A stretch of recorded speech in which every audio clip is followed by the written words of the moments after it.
Hey there. I'm excited to announce this to you today. This is what you've been waiting for in your spiritual quest. This is something I've wanted to do for a long time, and I'm finally ready to announce it that it's ready to go. It's the Grief to Growth Community Circle. Now, this is a sanctuary where like-minded souls are united in their journey through grief and towards personal transformation. It's more than just a place. It's a beginning. It's a commitment to growth and understanding. Here you're finding not just a community, but you're entering a circle of trust and depth. You're going to engage with interactive coursework.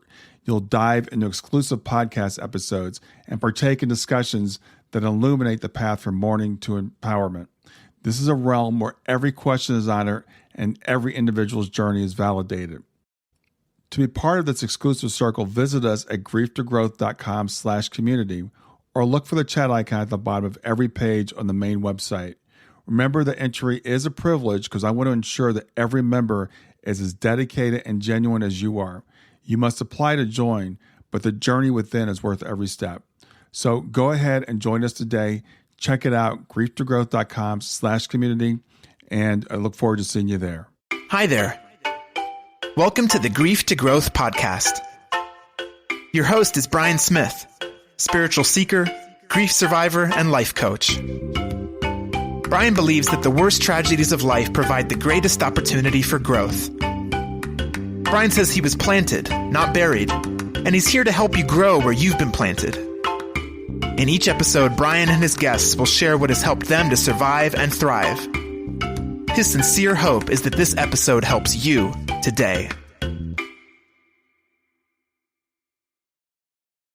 And now, a brief word from our sponsor. When I decided I was going to do a podcast, I knew there were more moving parts than most people expect. How do you record a podcast? Where do you host it? How much will it cost? Do I need special software? How do I distribute it? All these questions were in my mind. I was all set to go with another podcast hosting company. Then I heard about Anchor. I believe that Anchor is the easiest way to make a podcast. Anchor gives you everything you need in one place. You can use it right from your phone or from your computer. Anchor is not only free, you can even make money from your podcast with no minimum listenership. Anchor's creation tools allow you to record and edit your podcast so it sounds great. They'll even distribute your podcast for you so it can be heard everywhere: Spotify, Apple Podcasts, Google Podcasts, and many more. So download the Anchor app or go to anchor.fm to get started. That's Anchor, ANCHOR.FM as in FM radio. And now, back to our episode. Hey everyone, this is Brian. I wanted to do a quick introduction to Chris Batts. I didn't do a great job of introducing Chris during the interview itself. We were kind of rushed. We only met a few days before the interview, and I was just finishing up his book before we got on, and we had some technical difficulties, so I was a little flustered. But Chris Batts is the young man I interviewed today. He wrote a book called Boom, The Life and Times of a Suicide Near-Death Experiencer.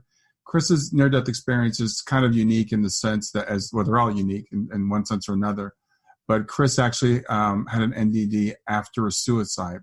So I know many people are concerned about what happens to our loved ones after suicide. Do they get judged? Do they go to a bad place or whatever? So hopefully this will answer some of those questions and many more. Chris is a fascinating young man. The book talks about his life, and we go over some of that. I do recommend that you do get the book if you're interested in hearing more about his story, because we just touched on it in the interview. Again, it's Chris Batts. It's Batts. And the book is called Boom, The Life and Times of a Suicide Near-Death Experiencer. And I understand Chris also has a YouTube channel, which I'll link to in the notes below. Thanks a lot. Hey everybody, this is Brian Smith with Grief to Growth, and I'm here today with Chris Batts. Chris is a young man who's led a fascinating life, and we're going to talk about his life that he's led. But he's written a book that's really interesting about his near-death experience, and I'm going to let Chris talk about the book. We're going to talk about his near-death experience, what he's learned from it. Chris has been a speaker at IANDS, I believe, twice, Chris? Twice. Yeah. Chris has been a speaker at IANDS twice, and actually is a friend of my friend Tricia Barker, who I interviewed on the show just last week. So with that, I want to say welcome to Chris Batts. Thanks for having me, Brian. I was introduced to Chris by someone with the IANDS Association. He thought he'd be a good person to have on the show. So Chris and I had a couple of conversations. I picked up his book and read it, and was just, like I said, really interesting life that you've led, and your near-death experience is something that changed your life a lot. So let's talk about your life. Tell us how things started out for you. Well, basically, it all started like at pretty much 6 months old. I was thrown in a dumpster by my biological mother, and she didn't want me and stuff. So she ended up just throwing me in a dumpster. Some lady found me in a dumpster because they heard me crying, and that's how I was taken away from my mom. So I guess that's when my battle with rejection had started, because then from there it was just, I went from home to home to home and stuff like that. And people didn't want me at these homes. And I always felt like rejection. Like, I wasn't like a troubled kid. I just wasn't wanted. So that caused a lot of depression that I had, and suicidal thoughts. So pretty much that's where my depression came from. It lasted a long time, even in high school. Well, actually not really high school, because I was real popular in high school. Yeah. But after high school, all those suicidal thoughts came back that I had before. When I read your book, I was just like, I guess really just blown away by like you said, the level of rejection and things you went through, because it wasn't just your mother, it was your family, your aunts, your extended family, your grandmother. And without going into a lot of detail, because there's a lot there, but when you said you faced a lot of rejection, you faced actually some abuse, and that led to, as you said, suicidal thoughts. And so when you think back about that, how do you feel about that? I feel like that was basically the root of my near-death experience right there, was just, the rejection that I had. I couldn't go anywhere where I had peace, anywhere where I was wanted, anywhere. So it made me think of things about myself, like, what's wrong with me? Like, what am I doing wrong? Yeah. So you went through this. You're obviously a very resilient man. I mean, you always kept bouncing back. I was impressed by reading your story about how you were resourceful, and got by, and everything. But you were dealing with these issues of rejection, which led to your eventual suicide attempt, which led to your near-death experience. So tell me about the story around the near-death experience, around the suicide attempt. Okay, so for those those are watching this podcast that don't really know who I am, I basically am a suicide survivor. I attempted suicide about 7-8 years ago, and I did that by jumping out of a car. The reason I did that was because I was real suicidal, depressed, and all that, like, which I was just saying. Mm-hmm. Basically, I'm sorry, can you sort of like reiterate that question that you just asked? Well, what I was saying is, I want people to kind of know your story. So we talked about your history as a child and the rejection that you went through, which led to the depression, and then the suicide event. I like to talk about that attempt and the near-death experience that came out of that. Okay, so basically what ended up happening was, out of years of planning my suicide, I just basically said, F it, I'm just going to do it. Forget planning. I had a lot of ideas, and it took years and years to plan until I was like, 23, up until I was like 26 or something like that. I think the thing froze.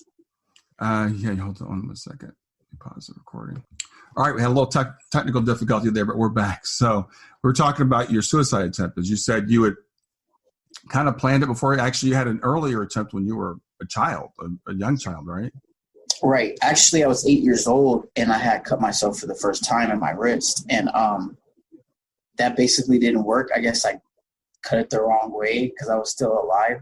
So I was sort of disappointed about that at 8 years old. So imagine you're 8 years old and you want out of here already. Yeah. So that's what it was. But it's just because it started when I was 4. When I was 4 years old, I made a conscious decision that, okay, you know what? I'm going to raise myself. I'm going to raise myself to be an adult, because I had no one else to confide in. I was my only I was my only person that I had. So that's where it started off, was actually at 4. So by the time I was 8, I made a conscious decision. Let me cut my wrist. Let me get out of here. I can't take a lifetime of this. Yeah. Didn't work. So like I said, after high school, all the stuff was, feelings went away. So a few years ago, I was 23, feelings came back, like suicidal thoughts and stuff. So I basically planned to just basically go to the railroad track and just lay in front of it until a train comes and boom. And I ended up timing the times that the train came, and I timed it like for months. And so one of these days I was walking to the train track, and a friend of mine knew what I was going to do. So they ended up saying, they ended up coming actually one day when I was right by the train track, and they were like, get in the car. Because I just happened to leave their house, and I was walking to the train tracks, and they just had a feeling that they knew what I was going to do, because they knew I was vital, and they knew how I was going to leave. Yeah. So they came, and I just see the car behind me. I heard the horn blowing. They're like, get in the car. So I got in the car. And at this point, I haven't spoken to my mom in years. So I ended up talking to her, ironically, like that same day. And she called me and said my grandma gave her the number so she can call me. I thought she was going to like maybe say I'm sorry, some type of thing like that. But no, she was just basically saying, I don't want you. You're not my son. Don't claim me as your mom.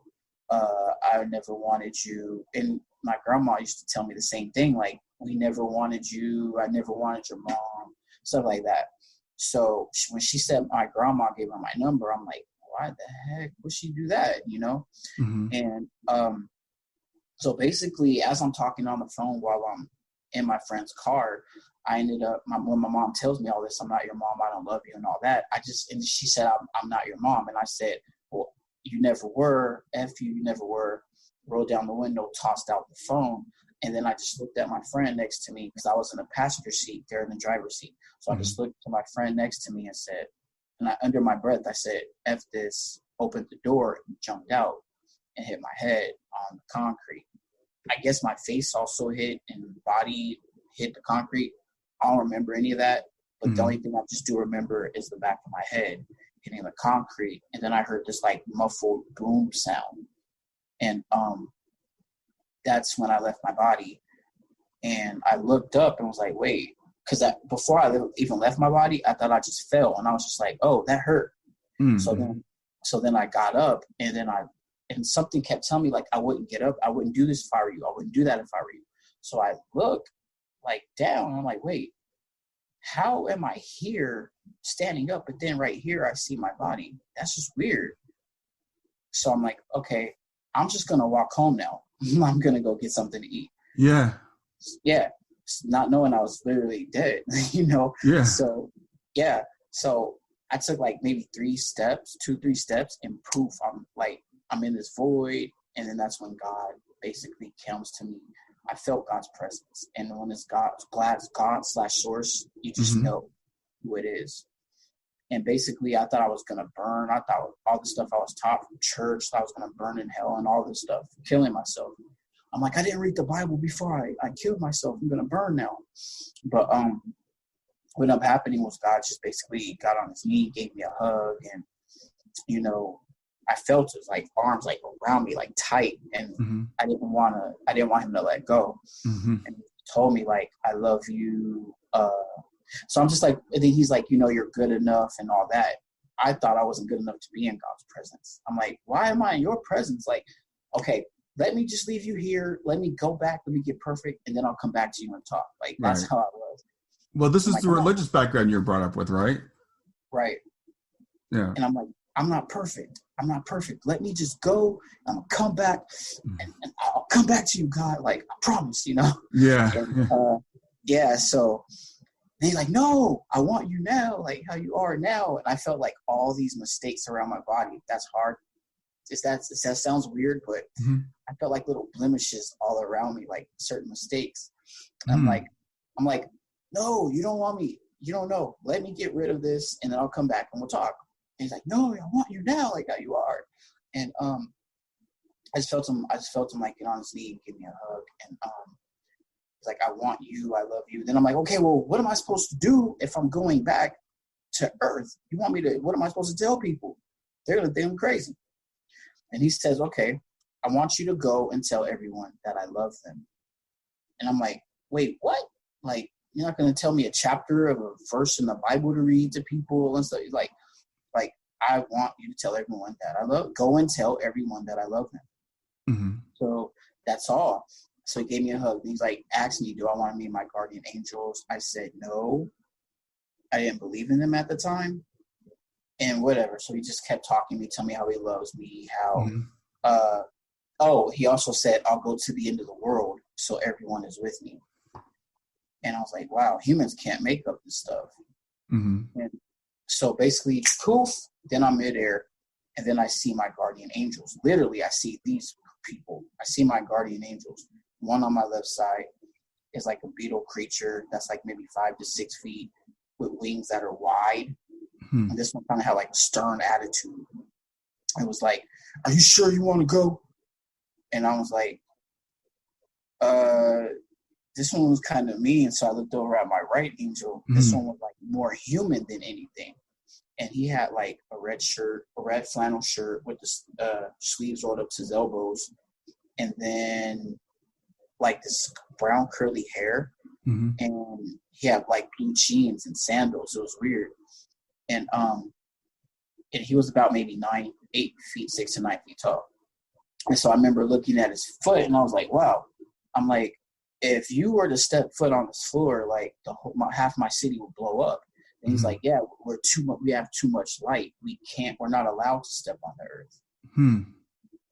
So I'm like, wow. And then he's like, yeah, we're your guardian angels. And this one was nice. He was like, he had like the sweetest personality, more patient with me and everything.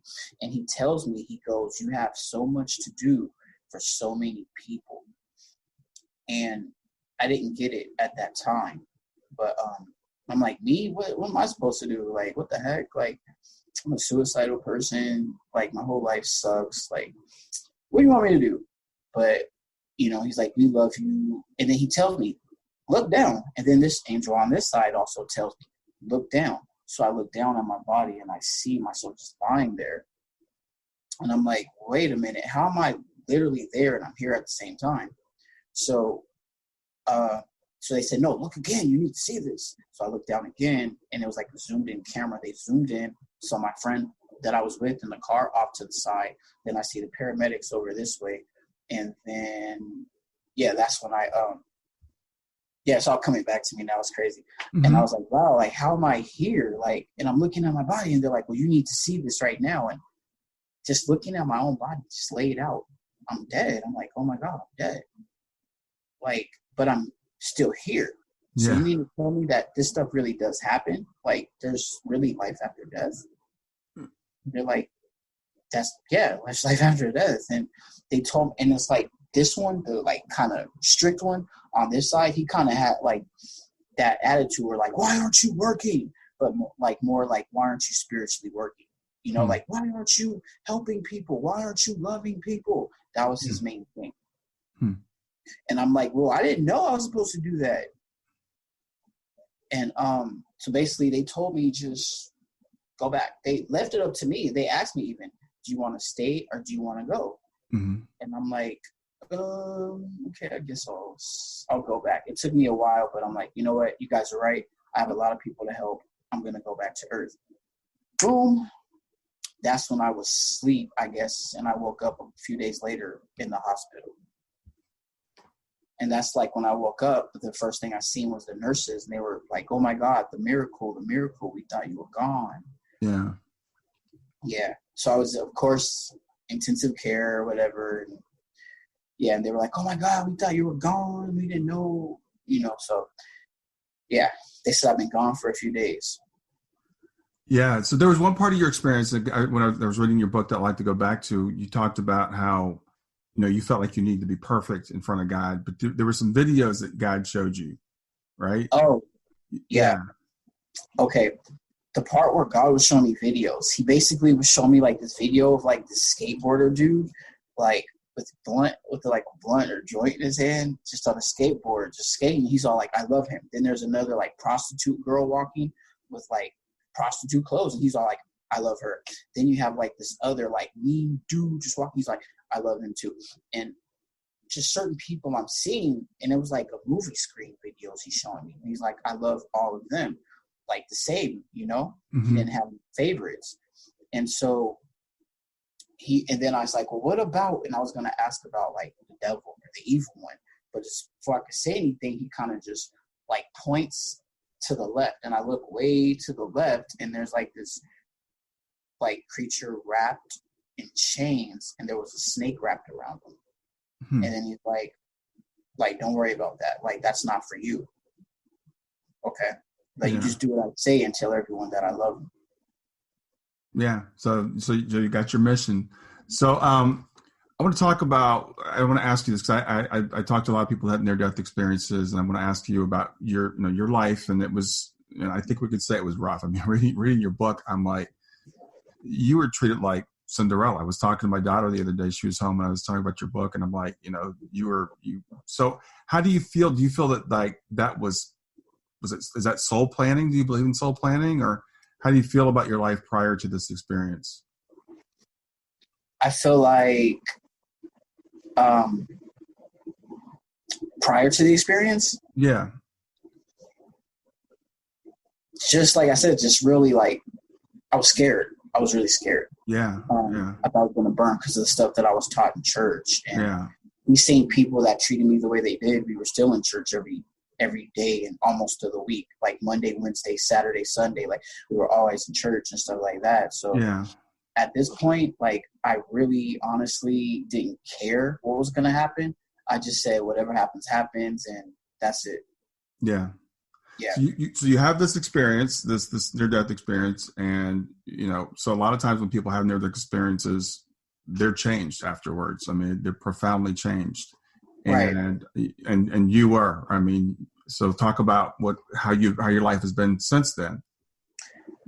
Well, since the NDE, everything has changed. Like, literally, my guardian angels told me to empty your mind of everything you've ever known.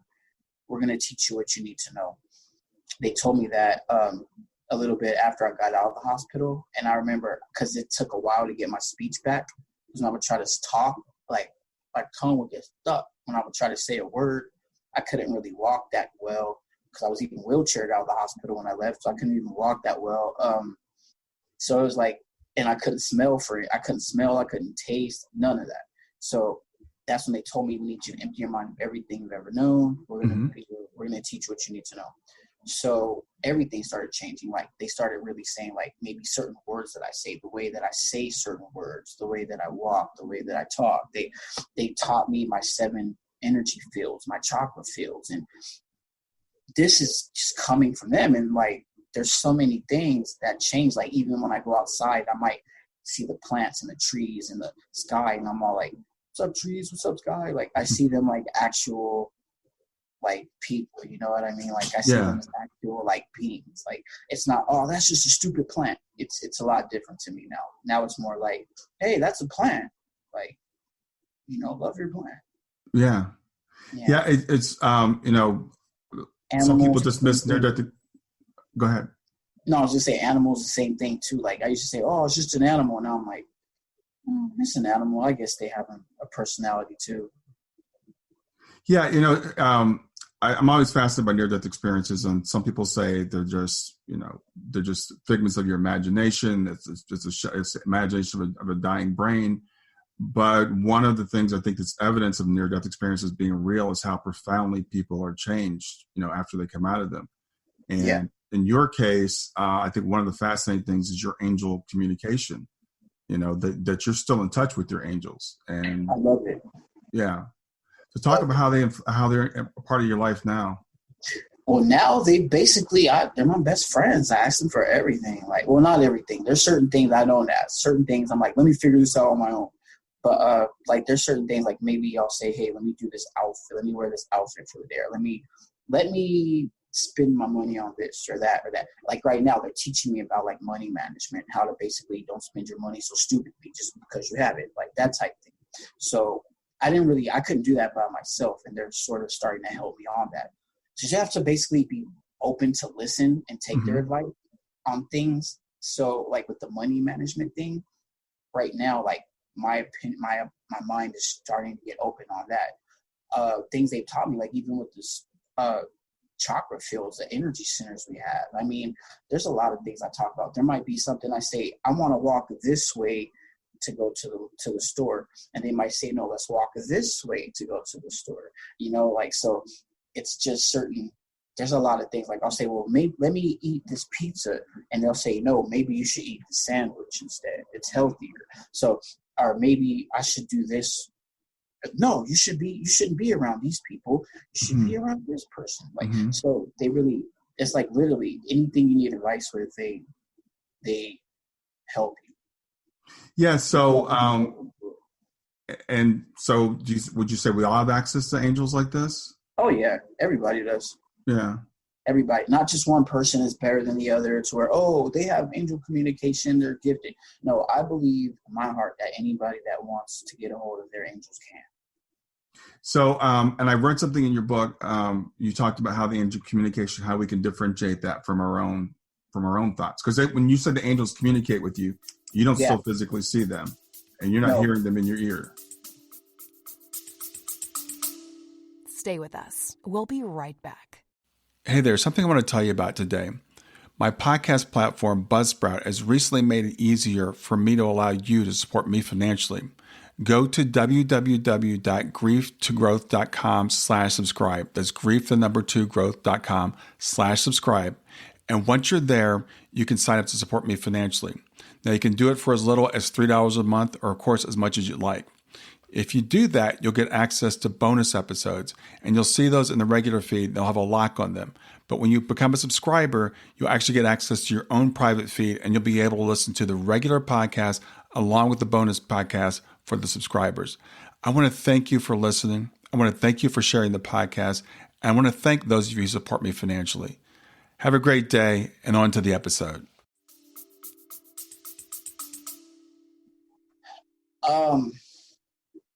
It's more telepathy. I feel them here in my heart, and then I hear them in my mind. Yeah.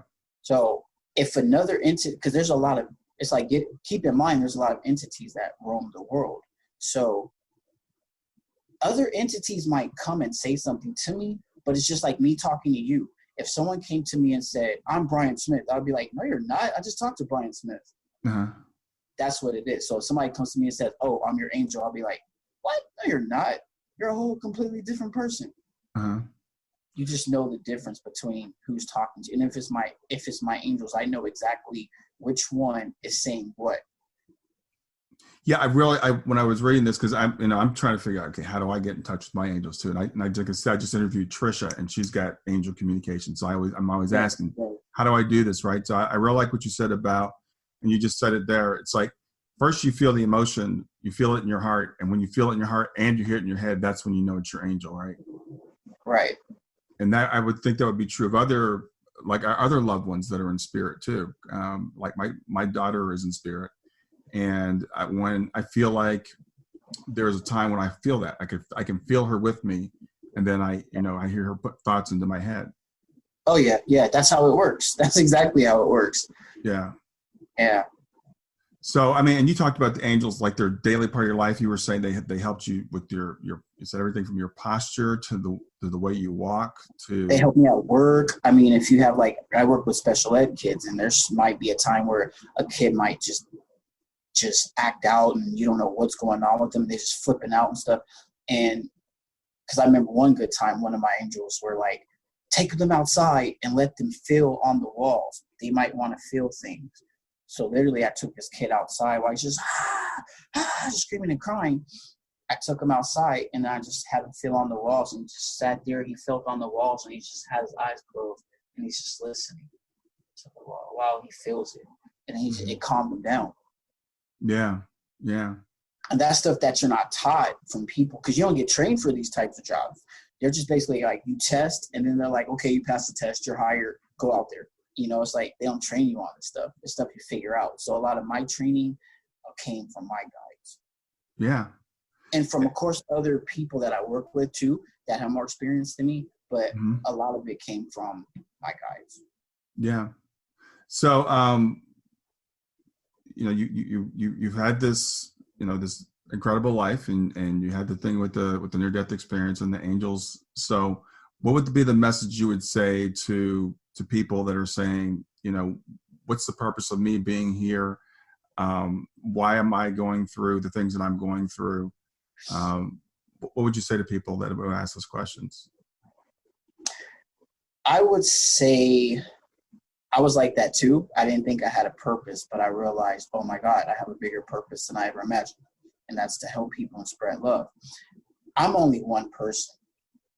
There's a lot of many millions and billions of other people in the world who have the same responsibility, but they're not aware of it yet. I truly believe everybody in the world has a certain talent. Some might be music, some might be writing, some might be art, there's so many different talents that we have, something that you're special in and you shine at. And there's some reason you're supposed to use that gift to help other people, to spread love, to help other people remember exactly where we came from, to remember that, hey, we are loved. And there's many, and especially like my main, I guess, target audience that I really want to get through to is the ones who've lost loved ones, and the ones that are suicidal are the ones that are lost people to suicide.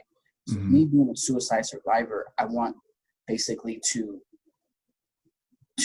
get the message out of like suicidal like awareness, or like suicide prevention. Like I want to help as many as I can.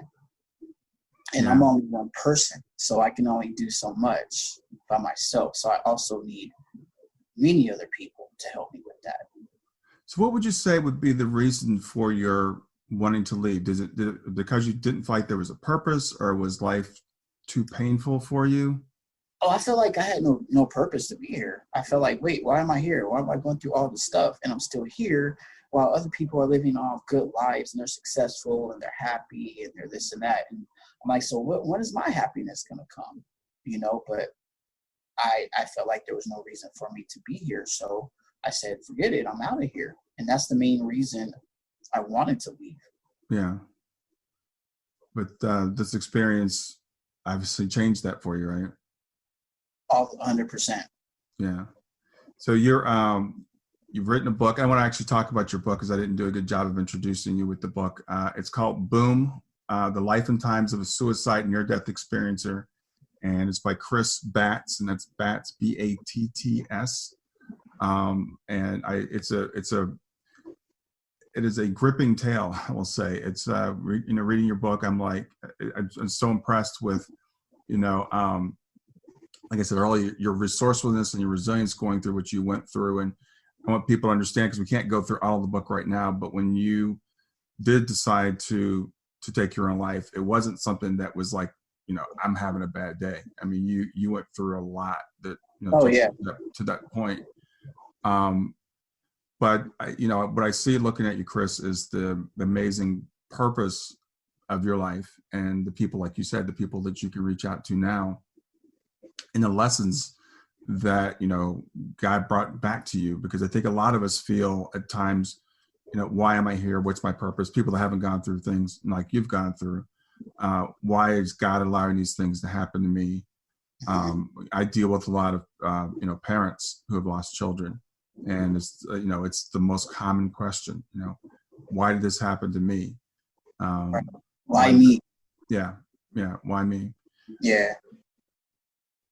But what you've told us and what you learned through experiences, we have a reason to be here, and God, even in spite of appearances, maybe sometimes, because it's like, well, God must not love me, because I'm going through all this, right? But God made it very clear to you that you're very valued, and you do have a place. So I think answering that call is really amazing. So I'm sorry I missed you at IANDS this year. I was actually trying to get to IANDS myself, but maybe I'll catch you there next time. Hey, Salt Lake City. Yeah. So overall, what would be your, if you had any final thoughts about you would want to leave with people, what would it be? You are loved, and the reason you're here is to love others. I mean, that's all I could say. You're loved, and your mission here is to help people remember that they are loved. That's the most important thing. And if you ask any type of near-death experiencer or spiritual person or whoever, you don't even have to be a near-death experiencer, like just anybody that's awakened to God's love and stuff like that. This has been another episode of Grief to Growth, and this is your host, Brian Smith. Thanks for listening. I hope you enjoyed it. I am a life coach and grief partner. You can reach me at www.grieftogrowth.com. That's www.grief2growth.com. And if you'd like, you can book a free half-hour consultation. The other thing I'd like to ask for is your support for the podcast. If you could go to iTunes and leave a review, that would be wonderful. And if you'd like to support me financially, you can support me for as little as 99 cents per month. And you can find the link to do that in every episode. Hope you have a great day.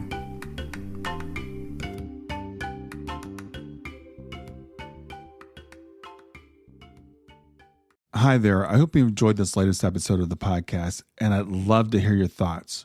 What questions came up for you? What did you like about it? What didn't you like about it? I invite you to visit us at grieftogrowth.circle.so. That's growth2growth.circle.so to continue the conversation with me and with other listeners. It's a space to sound off, to share reactions, and to go deeper into the topics from the show. I look forward to chatting more, and I hope to see you there.